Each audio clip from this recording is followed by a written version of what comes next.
In previous lecture, we studied about the concentration terms, different concentration terms like molarity, molality, mole fraction, और उसके पूरे formula का chart भी मैंने आपको लिखवा दिया था। तो अब आज हम वो जो कॉन्सेंट्रेशन टर्म्स है उसके बेस पे कई सारे न्यूमेरिकल्स है हमारी टेक्स्ट बुक की एक्सरसाइज में, एनसीईआरटी की एक्सरसाइज में और इन टेक्स्ट के, जो हम आज सॉल्व करेंगे। तो सबसे पहले हम सॉल्व करते हैं क्वेश्चन नंबर 2.1 इन टेक्स्ट का। इन टेक्स्ट क्वेश्चन नंबर 2.1। अब क्वेश्चन में आपको ऐसा बोला गया है कि calculate the percentage by mass. Percentage by mass का मतलब होता है percentage W/W of benzene and carbon tetrachloride CCl4। Calculate the percentage by mass of benzene and carbon tetrachloride of a solution prepared by dissolving 22 gram benzene in 122 gram carbon tetrachloride. मतलब एक solution है, आप समझ गए होंगे कि solvent carbon tetrachloride होगा और सॉल्यूट बेंजीन, क्योंकि वो कम है। तो इसके आपको दोनों के मास परसेंट कैलकुलेट करने। परसेंटेज बाय मास का फॉर्मूला मैंने आपको लिखवाया है। Percentage by mass is equal to mass upon total mass into 100। अब मास कितना है, तो हम ये बेंजीन की बात करें तो बेंजीन का मास है 22 अपन टोटल मास है benzene plus carbon tetrachloride 22 plus 122 into 100। ये परसेंटेज बाय मास हो गया। ये परसेंटेज बाय मास आपको मिलेंगे, जो आंसर आएगा वो बेंजीन का। सिमिलरली आप percentage by mass of carbon tetrachloride भी कैलकुलेट कर सकते हैं। उसमें क्या होगा, percentage by mass of carbon tetrachloride is equal to mass of carbon tetrachloride 122 upon total mass that is carbon tetrachloride plus benzene into 100। तो ये जो आपको परसेंटेज बाय मास मिलेंगे वो आंसर आपका आएगा percentage by mass of CCl4 carbon tetrachloride. Percentage by मास में क्या होता है, जिसका परसेंटेज बाय मास आपको फाइंड करना है उसका वेट अपन टोटल वेट इंटू 100। तो ये हो गया परसेंटेज बाय मास। तो ये था आपका इंटेक्स क्वेश्चन नंबर 2.1, जिसे आप स्क्रीनशॉट लेके सॉल्व कर लीजिए। आगे हम देखते हैं इंटेक्स क्वेश्चन नंबर 2.2। इसमें आपको ऐसा दिया है कि 30% weight by weight solution of benzene in carbon tetrachloride। 30% W/W solution of benzene in carbon tetrachloride। उसमें आपको फाइंड करना है calculate the mole fraction of benzene. Benzene के मोल फ्रैक्शन आपको कैलकुलेट करने हैं। तो अब मोल फ्रैक्शन का फॉर्मूला तो मैंने आपको बताया है कि मोल अपन टोटल मोल। बट अब सबसे मेन बात यहाँ पे ये है कि मैंने आपको बताया था कि ये सॉल्यूशन जो है 30% W/W, इसे अलग कैसे करेंगे। मैंने आपको प्रीवियस लेक्चर में बताया था W/W वाला जो सॉल्यूशन होता है ना, वो ऐसा अलग होता है 30 ग्राम सॉल्यूट मतलब W2 plus 70 gram solvent that is weight of solvent is equal to 100 gram solution that is weight of solution W। ये ऐसा अलग होता है W/W वाला, और V/V वाला भी ऐसे ही होता था। W/V में 30 प्लस 100 होता था। तो अब आपको फाइंड करना है मोल फ्रैक्शन ऑफ बेंजीन। तो मोल फ्रैक्शन ऑफ बेंजीन मतलब C6H6। फार्मूला क्या होता है मोल फ्रैक्शन का, मोल अपन टोटल मोल। तो मोल ऑफ बेंजीन अपन mole of benzene plus mole of water. Total mole मतलब mole of benzene plus mole of water. Now mole is equal to क्या होता है, ये मोल मतलब वेट अपन मोलार मास। तो वेट कितना है बेंजीन का 30, ये 30 ग्राम अपन इसका मोलार मास 78 होता है बेंजीन का, divide by mole of benzene again 30 अपन 78। ये यहाँ पे मिस्टेक हुआ है, देखिए ये वाटर नहीं है सॉल्वेंट में, सॉल्वेंट है कार्बन टेट्रा क्लोराइड CCl4, तो इसके मोल, तो मोल मतलब वेट अपन मोलार मास, सॉल्वेंट का वेट है 70, ये देख लीजिए, divide by molar mass carbon tetra chloride का आपका हो जाएगा 154, कार्बन का 12, क्लोरीन का 35.5, ऐसे 4 क्लोरीन है, तो ये आपको मिल जाएंगे मोल फ्रैक्शन ऑफ बेंजीन। इसे आप सॉल्व करेंगे तो आपका जो आंसर आएगा वो मोल फ्रैक्शन ऑफ बेंजीन। यदि आपको mole fraction of carbon tetrachloride चाहिए, mole fraction of carbon tetrachloride मतलब सॉल्वेंट, तो आप क्या करेंगे 1 में से बेंजीन के मोल फ्रैक्शन को माइनस कर देंगे, क्योंकि दोनों के मोल फ्रैक्शन का सम तो ऑलवेज 1 होता है, तो ये आपको mole fraction of carbon tetra chloride भी मिल जाएगा। So it is a question of Intex, question number 2.2 था ये। अब हम देखते हैं क्वेश्चन नंबर इंटेक्स का, question number 2.3। Intex question number 2.3 में आपको ऐसा बोला गया है कि calculate the molarity of A 30 gram CONO3 twice .6 H2O dissolved in 4.3 liter solution, और B 30 ml 0.5 molar H2SO4 is diluted to 500 ml। दो क्वेश्चन आपको इसमें सॉल्व करने हैं। सबसे पहला क्वेश्चन आपको ऐसा बोला गया है ए, उसमें 30 ग्राम कोबाल्ट नाइट्रेट .6 H2O, ऐसा एक कंपाउंड है जिसे आपने 4.3 लीटर सॉल्यूशन में डिजोल्व किया है। तो सबसे पहले तो मोलारिटी का फॉर्मूला होता है W2 into 1000 upon M2 into volume of solution in ml। Now W2 is weight of solute, solute कितना है 30 ग्राम इंटू 1000 अपन मोलार मास, ये जो कोबाल्ट नाइट्रेट है ना, कोबाल्ट नाइट्रेट का मोलार मास हो जाएगा आपका .6 H2O, कोबाल्ट का लेगी आप 59 कोबाल्ट, और नाइट्रोजन का तो आपको पता है 14 होता है, ऑक्सीजन का 16, ऐसे आप करेंगे तो कोबाल्ट नाइट्रेट का मोलार मास ऑलमोस्ट हो जाएगा आपका 291 something, yes 291 into volume of solution is 4.3 litre, हमें तो ml में लिखना है यहाँ पे, तो 4300 ml। Now this will be the molarity of given solution, आपको यहाँ पे जो सॉल्यूशन दिया है उसकी मोलारिटी आपको ऐसे मिल जाएगी। नाउ सेकंड बी आपको सॉल्व करना है। बी में देखिए 30 ml 0.5 molar H2SO4 is diluted. याद कीजिए कल मैंने आपको रूल फॉर डाइल्यूशन समझाया था, जिसमें बोला था कि डाइल्यूशन या तो कॉन्सेंट्रेशन कम करना होगा तब क्या करेंगे।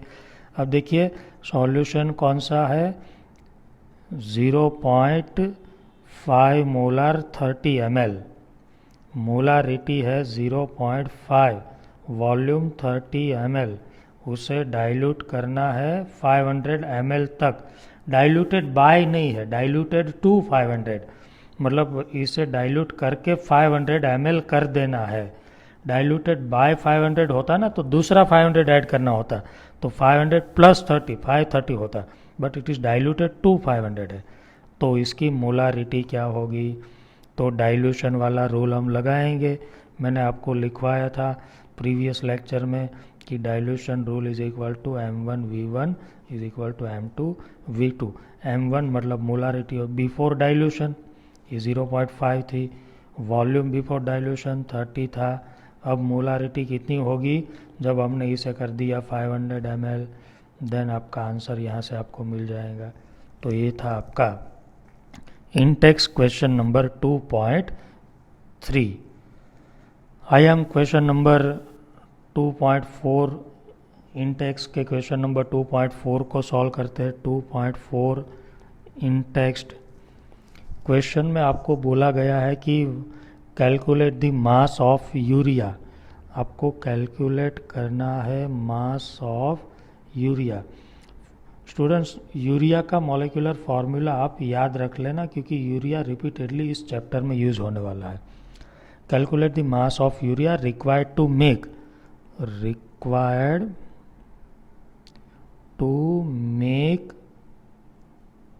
2.5 किलोग्राम ऑफ 0.25 मोलल। मोलल मतलब molality, small M, aqueous solution. 0.25 molal aqueous solution. तो खास ये क्वेश्चन में ध्यान रखना, थोड़ा आपको देखने में प्रॉब्लम होगा सॉल्व करते वक्त। मैंने आपको बोला था कि मोलालिटी का मतलब होता है number of mole upon kilogram. जैसे मोलारिटी इज इक्वल टू क्या था, मोल पर लीटर। वैसे ही ये जो ऊपर होते हैं वो किसके मोल होते हैं, सॉल्यूट, और ये सॉल्वेंट। यहाँ पे मोलारिटी में सॉल्यूशन था, सारे यूनिट में नीचे सॉल्यूशन होता है, अकेली मोलालिटी में एक सॉल्वेंट था, मैंने आपको बोला था। तो ये 0.25 मोलल, मोलल मतलब molality, solution of urea, urea का सॉल्यूशन है 0.25 मोलल। अच्छा, मोलालिटी का मतलब देखिए मोल पर किलोग्राम। अब मैं आपको बोलूँ ना कि 1 मोलल, तो 1 मोल पर 1 किलोग्राम। 2 मोलल तो 2 मोल पर 1 किलोग्राम। 3 मोलल तो 3 मोल पर 1 किलोग्राम। मोलालिटी का मतलब मोल पर 1 किलोग्राम। तो ये जो अच्छे से आप समझिए कि ये जो 0.2 मोलल सॉल्यूशन है उसका मतलब होगा 0.25 मोल यूरिया। 0.25 मोल का मतलब क्या होगा, मोल को आप वेट में कन्वर्ट तो कर सकते हैं। 0.25 मोल मतलब हो जाएगा urea 15 gram. 0.25 mole urea in 1 kilogram solvent. ये सॉल्वेंट होता है, सॉल्वेंट मतलब वाटर। 1 किलोग्राम सॉल्वेंट, तो 1 किलोग्राम सॉल्वेंट में कितना यूरिया है, 0.25 मोल मतलब 15 ग्राम। अब आपको तो कितना सॉल्यूशन प्रिपेयर करना है, 2.5 किलोग्राम सॉल्यूशन प्रिपेयर करना है। तो 2.5 किलोग्राम, 2.5 किलोग्राम जो वाटर है, 2.5 किलोग्राम वाटर, उसमें कितना यूरिया होगा। थोड़ा अप्रोक्सीमेट आपको यूरिया के अमाउंट को इसमें थोड़ा नेगलेक्ट करना होगा। 2.5 किलोग्राम वाटर मतलब 2.5 किलोग्राम आपको सॉल्यूशन प्रिपेयर करना है, तो उसमें कितना यूरिया हमें डिज़ोल्व करना होगा। तो आप क्रॉस मल्टीप्लिकेशन कीजिए, 2.5 इंटू 0.25 मोल अपन ये हो जाएगा 1, तो आपको डिज़ोल्व करना होगा 0.625 मोल यूरिया।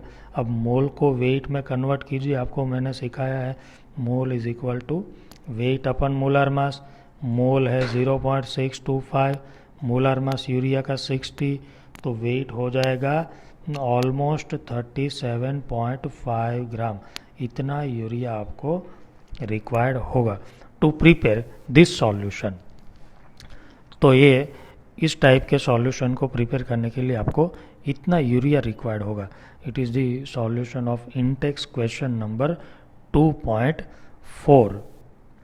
अब हम क्वेश्चन नंबर 2.5 को सॉल्व करते हैं। In-text question number 2.5। Question number 2.5 में स्टूडेंट्स आपको बोला गया है कि कैलकुलेट द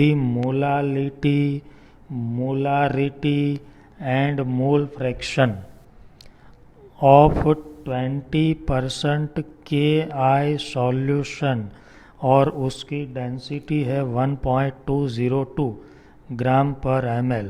फिर से देखिए student, 20% KI solution by mass, bye mass का मतलब मैंने आपको सिखाया था, फिर से अलग करना होगा हमें। 20% बाय मास का मतलब होता है 20% W/W।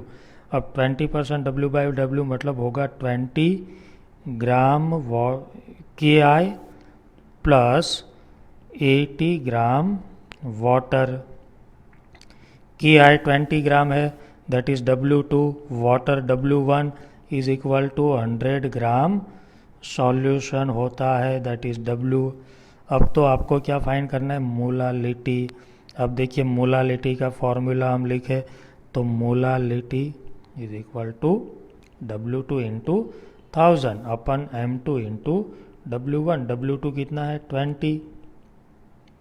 मोलार मास KI का, पोटेशियम आयोडाइड का मोलार मास पोटेशियम 39 और आयोडीन का आपका होगा मोलार मास ऑलमोस्ट 127। तो KI का मोलार मास आपका हो जाएगा 39 plus 127 is equal to 166 into W1 है 80, then you will get the molality. Now molarity second B,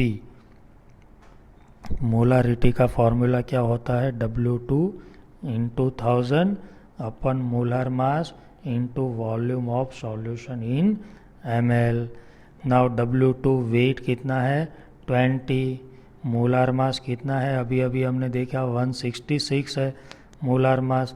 अब हमारे पास वॉल्यूम तो है नहीं, हमारे पास सॉल्यूशन का वॉल्यूम नहीं है, देखिए हमारे पास सॉल्यूशन का वेट है ये।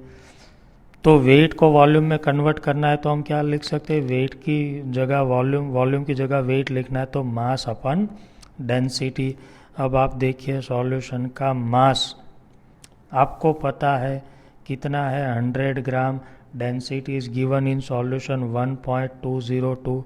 देख लीजिए यहाँ पे आपको सॉल्यूशन का मास है 100 and density 1.202, then you will get the molarity. ये ऐसे सॉल्व करेंगे, वॉल्यूम की जगह पे मास बाय डेंसिटी रख दिया। किसका मास, तो सॉल्यूशन का, क्योंकि हमें वॉल्यूम सॉल्यूशन का लेना है ना, तो ये मोलारिटी। अदरवाइज आप ये क्वेश्चन ऐसे भी सॉल्व कर सकते थे, मोलारिटी और मोलालिटी का रिलेशन जो मैंने आपको आगे लिखवाया है वो फॉर्मूला भी आप यूज़ कर सकते हैं। नाउ थर्ड आपको इसमें फाइंड करना है mole fraction of KI। Mole fraction is equal to क्या होगा, mole upon total mole, mole of KI plus mole of water. अब मोल ऑफ KI, मोल मतलब weight upon, molar mass weight 20 है, molar mass KI का 166 है, again 20 अपन 166, और water जो है वाटर उसका मोलार मास, सॉरी वाटर का वेट 80 ग्राम है ना सॉल्वेंट, और 18, ये मिल गया मोल फ्रैक्शन ऑफ KI। तो क्लियर हो गया होगा आपको, ये था आपका इंटेक्स का क्वेश्चन नंबर 2.5। आगे नेक्स्ट लेक्चर में हम एक्सरसाइज के क्वेश्चन करेंगे, क्योंकि इंटेक्स के क्वेश्चन हमारे जो कंसंट्रेशन के बेस पे थे वो हो गए। Thank you.